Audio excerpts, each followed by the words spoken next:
I started my life here. And my goal is to see if there's a lot better ground out there that we could be mining. Parker Schnabel was facing a season-ending disaster. With his operation on the line, he turned his attention to a collapsed mine shaft in the Yukon, a place so dangerous it was considered off-limits. What he did next wasn't just about digging for gold, it was about solving a mystery. By using cutting-edge technology to peer beneath the frozen ground, his team found something that had been lost to time. Well, you threw a 5,000-ounce goal at us. You nailed that. You threw a 7,000-ounce goal. Our season total is 7381.1 for the season. They uncovered a hidden gold patch that would lead to a jaw-dropping $75 million haul. But the shocking discovery they made to get there changed everything. Yukon's untouchable prize. It's funny when you think about it. These are people who wrestle with multi-ton machines and fight frozen earth for a living, but some spots just get a reputation. Legends get attached to them, stories of failure and danger that become part of the land itself. The Widow's Cut was exactly that kind of place. A mine shaft so notoriously dangerous it was considered completely off-limits. It was a mission no sane person would attempt. But here's the thing about legends. They usually exist for a reason. The belief that this shaft was too deep and too unstable to tackle wasn't just some old wives' tale whispered around campfires. The dangers were real, immediate, and potentially catastrophic. First off, the cut was completely surrounded by deep permafrost. Now, if you've never dealt with permafrost before, let me paint you a picture. This isn't just frozen dirt we're talking about. This is ground that has been frozen solid for thousands of years, a mix of soil, gravel, and ice cemented together with the strength of concrete. It's called permafrost for a reason, right? Because it's permanently frozen. I mean, it would help us a lot if it was more than like 35 degrees for at least like 4 hours. We need some warm weather, trying to keep up with stripping and sluicing at the same time. And that's the problem, is that we're using a lot of our manpower right now to just try to keep the plant fed. We're talking about ground 150 miles south of the Arctic Circle that never ever thaws. When you try to dig into it, you're not just moving earth, you're breaking apart an ancient icy fortress. The constant, terrifying threat of massive multi-ton chunks of this frozen earth and rock suddenly collapsing into any man-made opening is always hanging over your head. One wrong move, one vibration from an excavator at the wrong frequency, and tons of frozen ground could come crashing down on whoever was unfortunate enough to be in the shaft. Good ground makes everything else just a minor detail. I will mine in if the ground's good. It's a scenario that has ended careers and worse. But if that wasn't enough to keep miners away, there was something even more sinister lurking beneath the surface. The huge, ever-present potential for catastrophic flooding. Any kind of water getting in, whether from melting permafrost or underground springs, had the potential to instantly compromise the stability of the shaft walls. Think of it like this. The ice is the only glue holding the unstable rock and dirt together. Heat from equipment or a slight rise in temperature can turn that glue to water, and a solid wall can become a river of mud in seconds. Worse yet, it could flood and destroy millions of dollars worth of heavy mining equipment in a matter of minutes. Considering the sheer magnitude of this challenge, it wouldn't have surprised anyone if Parker and his crew had taken one look at the Widow's Cut and decided it wasn't for them. Sure, the legends promised a mountain of gold for them to extract down there, but it wasn't worth risking their lives and their entire operation. But here's the crazy part. That's not how Parker Schnabel thinks. In fact, rather than seeing the immense risk, it's almost as though Parker just saw another challenge, another mountain to conquer. Perhaps even more importantly, Parker saw this as a challenge that he was absolutely not going to run away from. I started my life here, and my goal is to see if there's a lot better ground out there that we could be mining. The pressure was already sky high. As the brutal Yukon winter hit the gold fields, the crew could feel the walls closing in. Equipment was breaking down, and the logistics of getting parts were a nightmare. They were constantly fighting freezing pipes. The weather was working against them, and they desperately needed temperatures above 35 degrees Fahrenheit for at least 4 hours a day just to have a hope of making progress. But waiting for the weather to turn wasn't an option. Time was money, and in the gold mining business, every single day lost was money bleeding from their operation. What the? Tyson, shut it off. Something just let loose. Kill the feed! Something is let loose on this wash plant. They had set a goal of 5,000 ounces for the season, but now, faced with this monster of a challenge, they were talking about upping the ante, getting within striking distance of 7,000 ounces. It was an unbelievable target given the circumstances. They were going to make their way down that shaft one way or another. Faced with an impossible challenge, Parker decided to fight back, not with brute force, but with brains and high-tech eyes in the sky. Drones over danger. Accepting a challenge, however, doesn't make it any easier. So what could?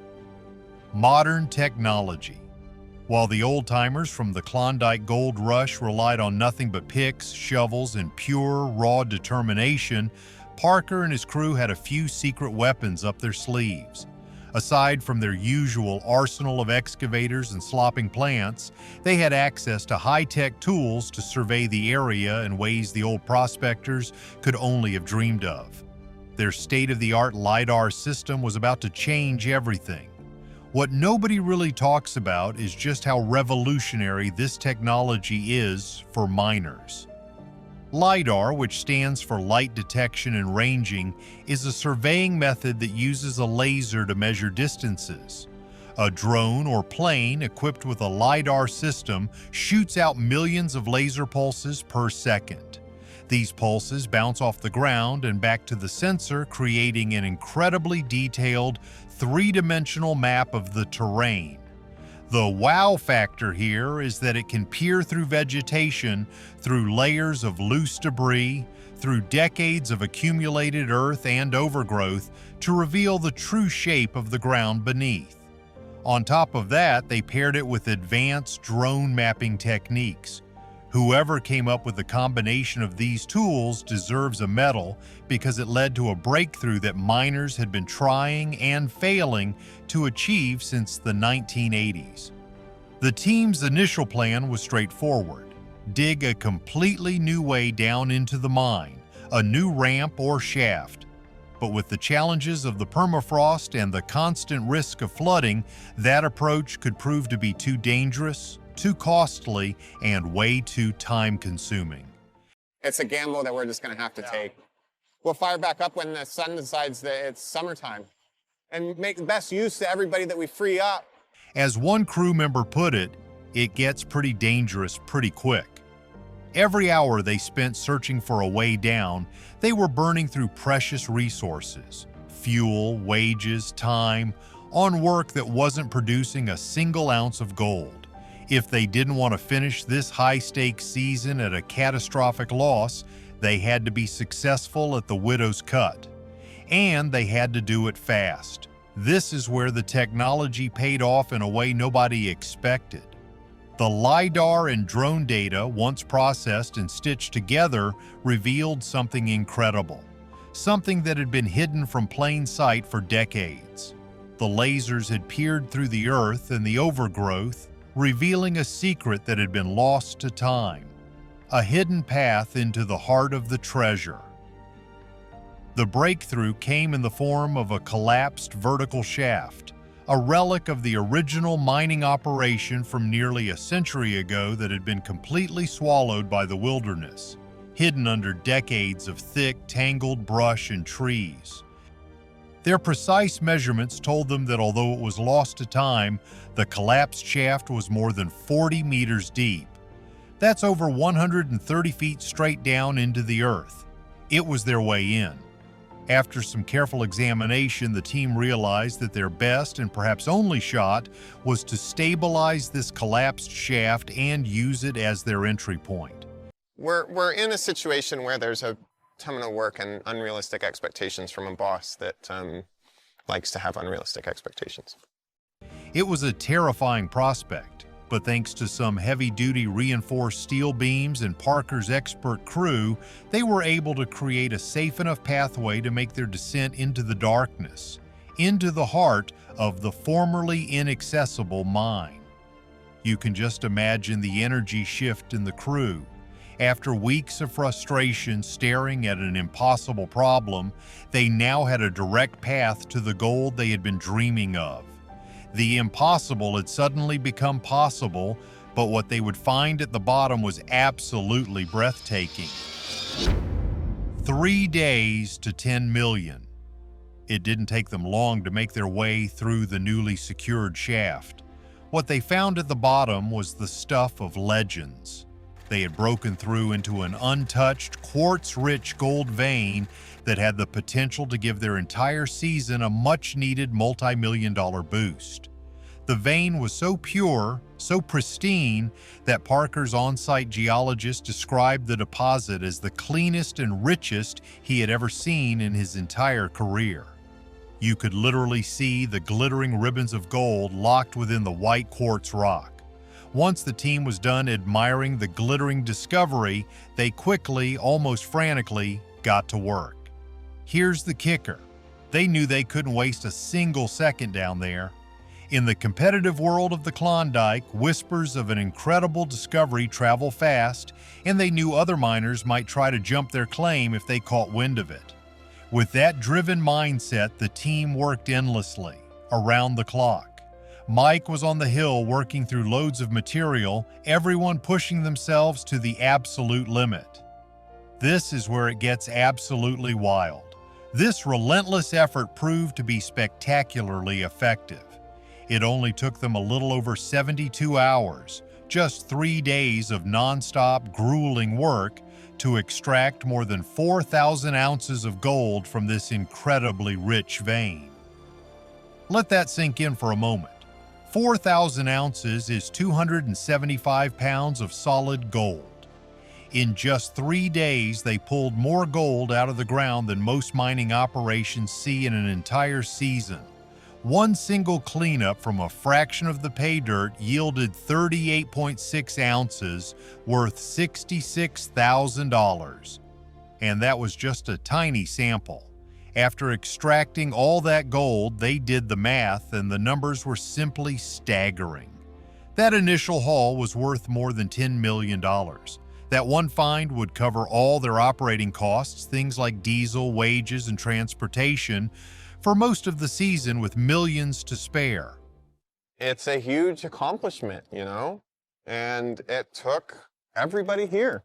I just really want to thank you guys for the effort that you've put out. The scale of this discovery was unlike anything they had ever experienced before, but the story gets even crazier. After some careful examination of the gold and the geology of the vein, they realized it was far larger and more extensive than they had initially thought. In fact, after some quick calculations based on the vein's thickness and projected length, the team figured that it actually extended for another 2 kilometers. That's about 1.25 miles further underground. This is where the numbers go from massive to truly mind-bending. After some more calculations, taking into account the richness of the vein and its immense size, the team came to a stunning conclusion. They could potentially extract another $75 million from this single gold vein. $75 million from one vein in one location that everyone else had written off as impossible to mine. If they could pull this off, it would mean the team would have not just a successful season, but the most successful season in Gold Rush history. They were no longer just chasing a goal, they were on the verge of rewriting history, but word was already getting out. The $75 million question. Word got out fast, almost too fast. The moment news of Parker's amazing gold strike started to trickle out, it felt like the entire Klondike was buzzing. Other miners, rival crews, and even government inspectors were talking. Everyone wanted to see it, to know what Parker had found. But Parker was ready. He had already made sure the claim was fully legal and locked down tight. The land was his and his alone. No one else was getting a piece of it. Not now, not ever. People all over the Yukon were watching, and not just watching, they were talking. Whispers flew through mining camps and supply towns. Was this really the biggest gold strike of the 21st century?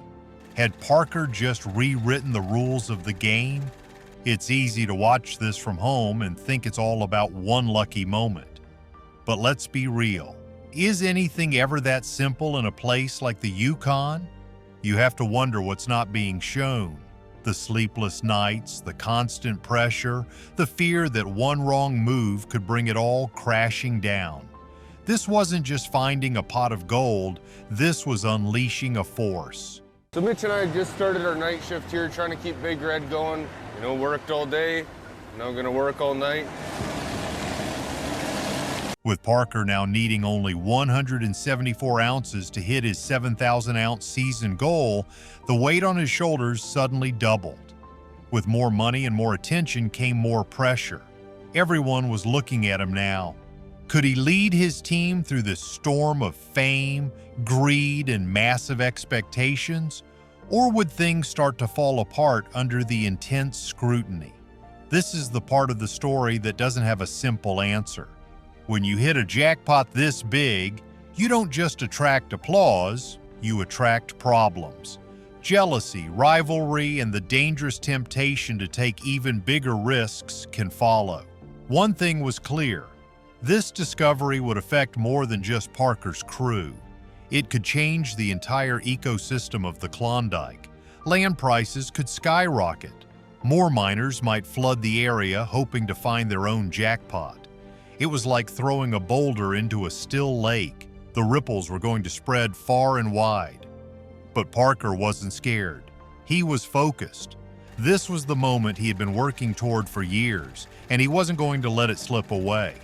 He had seen bad seasons, fought through equipment breakdowns, rough terrain, and bitter cold. But this was different.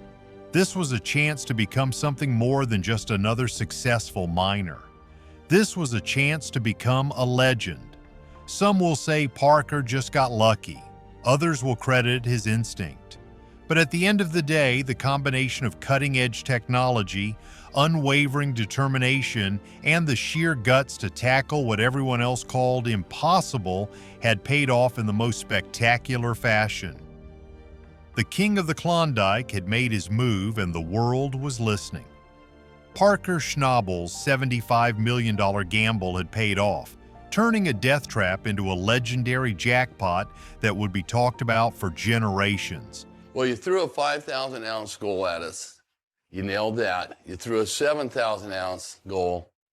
Our season total is 7381.1 for the season. Has Parker's incredible success just painted a massive target on his back, inviting a new kind of danger? Let us know what you think below. Don't forget to like and subscribe.